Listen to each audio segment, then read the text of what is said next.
Welcome to the Women's Football Show here on PLZ Soccer's YouTube channel. I'm Kerry Pollock, Blair Malloy is to my right, and SWPL Managing Director Fiona McIntyre joins us this week too.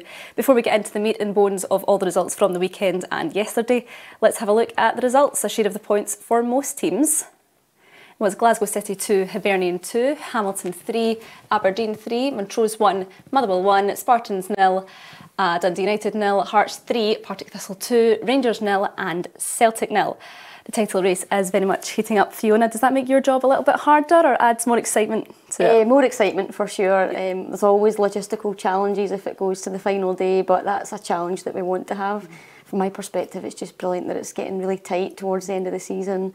A few people yesterday started speaking about the last day of the season, but I think there's still a few games to go, and I've just got a feeling there'll be a few twists and turns before we get to that final handing out of the trophy. Will we have another photo finish, or do you think it will go one way or another? Honestly, it's so hard to call because the top of the table switched a few times in recent weeks. So I think at this time of the season, pressure starts to tell. There's a lot of games, so the players are getting a little bit tired.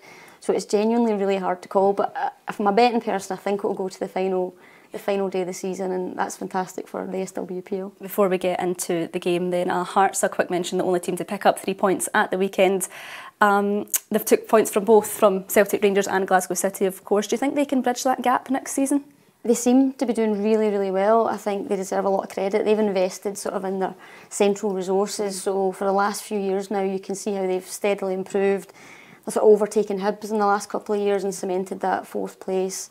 They've got a cup final to look forward to. So they really have had an incredible season. I think if they continue to invest in the right areas and create that real full-time infrastructure for their players, then they've definitely got an opportunity to try and bridge that gap. Absolutely. OK, on to the Old Firm then, Blair. Was it just one of those games that Rangers had a lot of chances, hit the bar twice? Cathy Hill had a great opportunity to take it at the end. It just wasn't happening for them? Yeah, like you say, really good chances for both teams really. Ailey Austin and Mia McAulay hitting the bar. I think for me the best chance was that Catherine Hill one at the end. I think if that falls to a striker, they hit that first time, just really unfortunate, it maybe fell to her. Interesting, both managers afterwards not particularly happy with the result. I think if you asked Elena Sadiku before the game, she would have probably taken a point given how it leaves Celtic in the state of the title race. I think Joe Potter, she probably knew that Rangers needed to win that game. I think that the way it's left now, don't get me wrong, I do think there may still be a twist or a turn before the end, but interesting that both managers not particularly happy come the end of it. Yeah, absolutely. Well, Blair, the Rangers boss Joe Potter agrees with you and says that her side needed the win more than Celtic. You know, we knew we needed 3 points more than they did. Their goal difference essentially gives them a point extra. So, you know, the win was important for us, but there's still 3 games left. We can't throw the towel in now, and we'd never do that anyway. Pressure's on them a little bit. 3-game week at the end of the season. It's very tough with, you know, if you've got a limited squad. So we need to make sure we're doing our business, and we've still got to crack on like we're there and thereabouts as we are. As she mentioned there, Fiona, obviously Celtic do have the advantage with that big goal difference, but stranger things have happened. Yeah, I think if you just look back at last season, the twists and the turns post-split, and as I've said already, because they're running, there's a lot of games in the running, and the feedback from the players and the clubs last year is it's a lot, and that's why you do start to see some results that maybe you don't expect. Yep. If clubs pick up an injury or two, then it does impact the first team and what they're able to field on through these last couple of games. I think if you look at all the results post-split, there's very few that are won by a margin of more than 1 or 2 goals. If you crank that pressure up a little bit more and that knowing that you need to win and you're running out of games, I think it will just be really tight and exciting to watch over the next couple of weeks. I think for me there's 2 games that are really going to be pivotal in these coming weeks. I think Rangers away to Glasgow City could be massive. I think Glasgow City, although they may have dropped off a little bit with their title challenge now, I know mathematically they're not out of it, but I think most people will admit it's a 2-horse race now. I think that'll be massive for Rangers. If they can get over that, that's a big psychological barrier to get that out of the way. And I think also Celtic playing Hearts. I think we've seen Hearts in recent weeks take on really good results. Obviously made it to the Scottish Cup final as well. They'll be buoyant. They won't be dropping off at the end of the season. They'll just be carrying on that consistency to try and keep a good performance going into that final. I think there may be a surprise there for Celtic. I don't think it's going to be 9 points out of 9 and easy street to the end of the season. Just looking at the next 3 games to come for both of them then, Celtic are home to Partick Thistle, away to Hearts, home to Hibs. Rangers are away to Glasgow City, away to Hibs and then home to Partick Thistle. Does Celtic have an easier run-in now that they've already played Rangers and Glasgow City? I think maybe on paper they do have it easier, yeah. But like I said, I think that Hearts game is going to be very, very tricky. I don't know if you agree with me, Fiona. I think that is the one where, if they're going to drop points, I think that's where it comes. Yeah, I think we've just spoken about Hearts and what a good season they've had. The other thing that I think Hearts have in their favour is that it's a home game for them.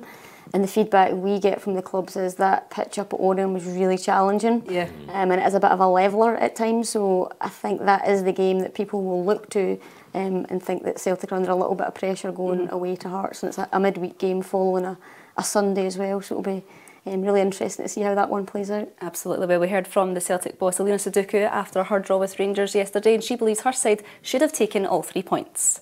The point is that I'm happy with the performance.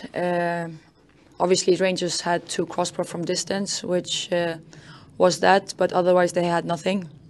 We had chances that we should have scored on.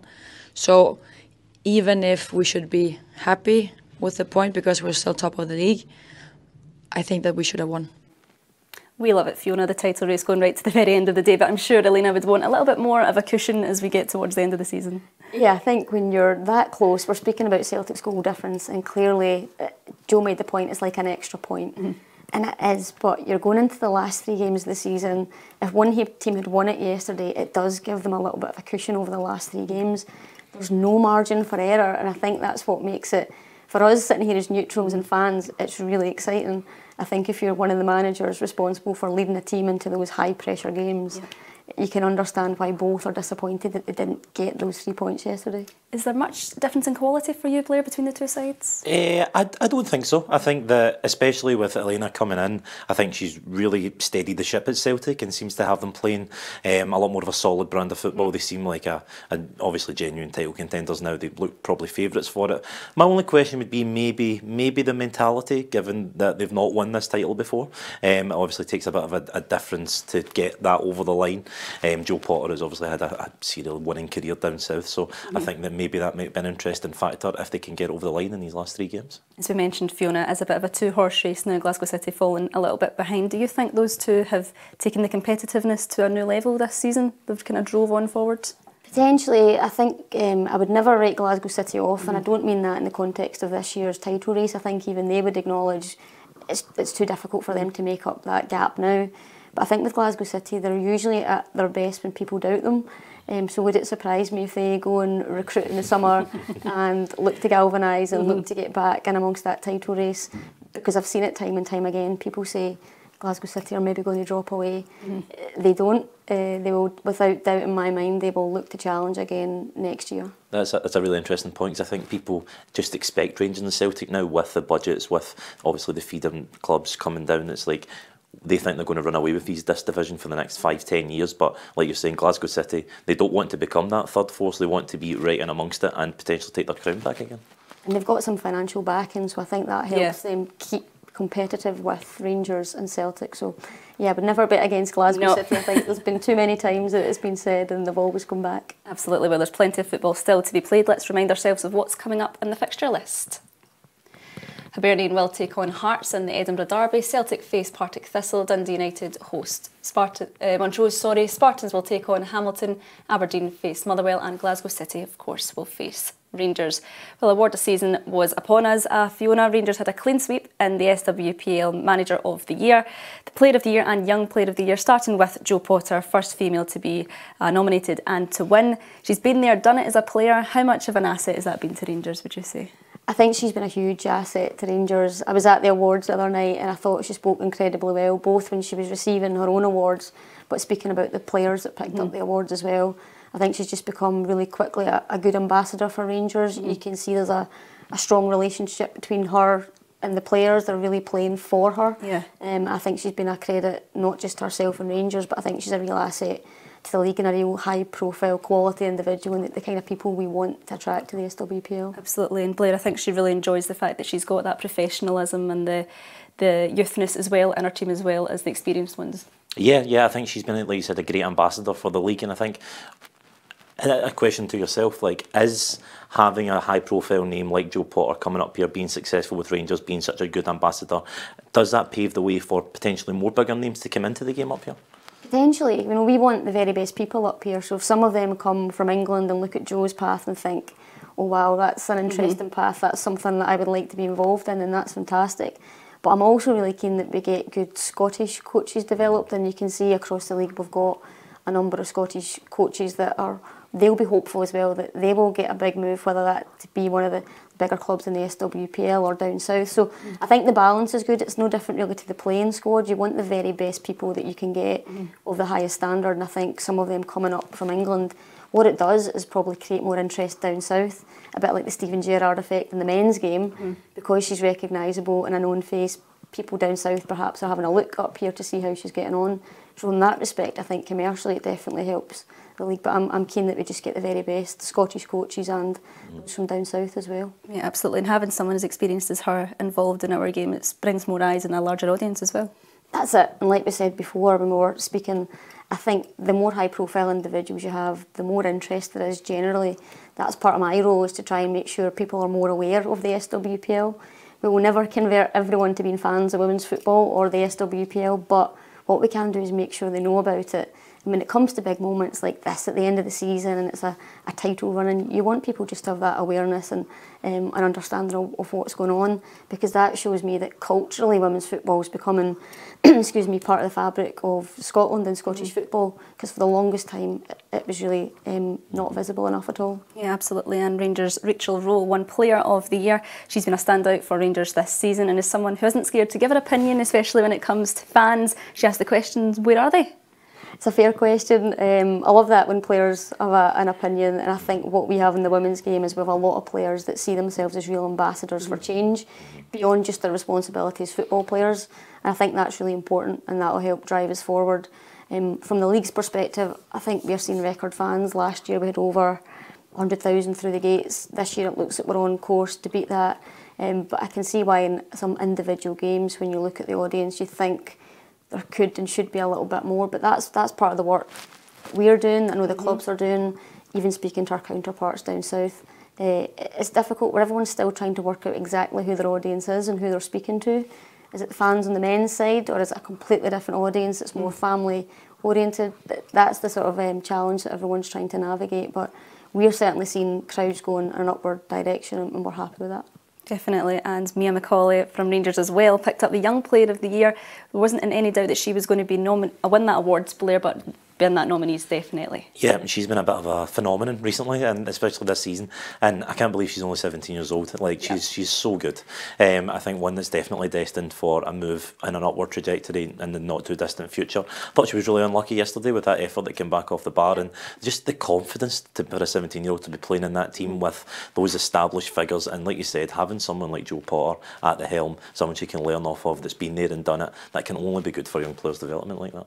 Absolutely, and obviously as Blair mentioned there, she will no doubt go on to a bigger club, perhaps down south or further afield, but we don't want her to get swept up too early. But how do we keep players like Mia in the Scottish game for as long as we can?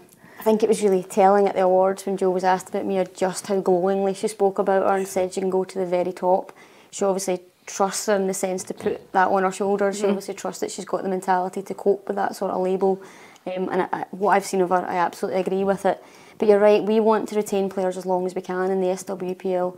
Inevitably in football, players move, and we would never want to limit anyone's ambitions, but I think for young players the most important thing is to be playing, and I think at Rangers she's getting that opportunity. She's playing in high level games, like yesterday in front of a big crowd, live on television. We have a product up here that will help young players get better, so I hope they stay here a little bit longer, they play, and if they do move on, then they're a more rounded and prepared player to make an impact wherever it is they end up. And another point that Jo Potter made at the awards the other night was that she will definitely go on to represent her country at the highest level. I think what you hope is that any young player continues their development, don't get an injury, that's the other thing. But importantly, if she keeps playing at the level that she's at, I mean, she can't be far off it at the moment, just at her level, and that's at 17.